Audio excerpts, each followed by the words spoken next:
Pakistani business forum Netherland نے اپنی 30ویں سالگرہ کے موقع پر دین ہیگ ساحل سمندر پر شاندار ریسٹورانٹ میں تقریب کا اہتمام کیا۔ تقریب کا باقاعدہ آغاز تلاوت قرآن پاک سے کیا گیا۔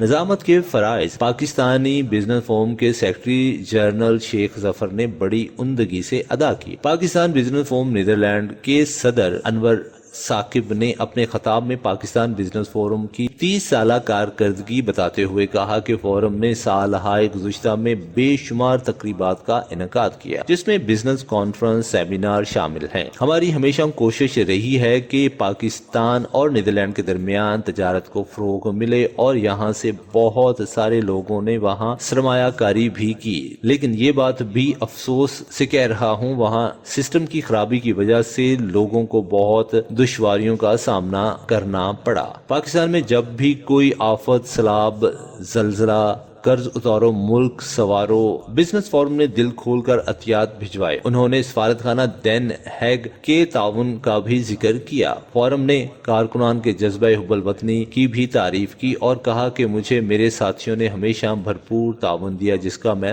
مشکور ہوں۔ سفارت خانہ پاکستان دین ہیگ کمرشل کونسلیٹ محمد شفیق ورک نے بھی پاکستان بزنس فورم کی کارکردگی کو سراہا اور انہیں اپنے بھرپور تعاون کا یقین دلایا۔ سفیر پاکستان سلجوق مسرت تارڑ نے اپنے خطاب میں پاکستان اور نیدرلینڈ کے درمیان تجارت پر بات کرتے ہوئے کہا کہ دونوں ممالک کے درمیان پرانا ثقافتی اور تجارتی تعلقات ہیں۔ دونوں ممالک کے درمیان تجارت میں خاطر خواہ اضافہ ہوا ہے۔ انہوں نے پاکستان بزنس فورم کی کارکردگی کی تعریف کی اور سفارت خانہ پاکستان کی جانب سے آئندہ بھی بھرپور تعاون کا یقین دلایا۔ انہوں نے دونوں ممالک کے درمیان وفود کے تبادلے کا بھی ذکر کیا۔ انہیں بعد ازاں مختلف ڈچ کمپنی کے پاکستانی انویسٹمنٹ میں دلچسپی کا بھی ذکر کیا۔ اس موقع پر پاکستانی بزنس کمیونٹی کی جانب سے شاندار کارکردگی پر سفیر پاکستان مسرت تارڑ نے ایوارڈ پیش کیا۔ پاکستان بزنس فورم نیدرلینڈ کی جانب سے صحافی ایوارڈ 2024 میں سینئر صحافی راجہ فاروق حیدر کو سفیر پاکستان سلجوق مسرت تارڑ نے پیش کیا۔ اسی طرح صحافی محمد جاوید اقبال کھوکھر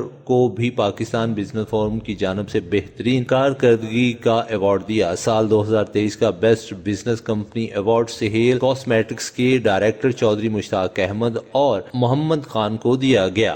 تقریب کو کامیاب بنانے میں پاکستانی بزنس فورم کے چیئرمین محمد ارشد اور دیگر کارکنان نے بہت محنت کی اور مہمانوں کا خیر مقدم کیا۔ تقریب کے اختتام پر لذیذ پاکستانی کھانوں سے تواضع کی گئی اور شرکاء کو پاکستان سے منگوائے گئے اسپیشل مٹھائی کے ڈبے تقسیم کیے گئے۔ کیمرہ مین کاشف انصاری کے ساتھ راجہ فاروق حیدر، INA نیوز، نیدرلینڈ۔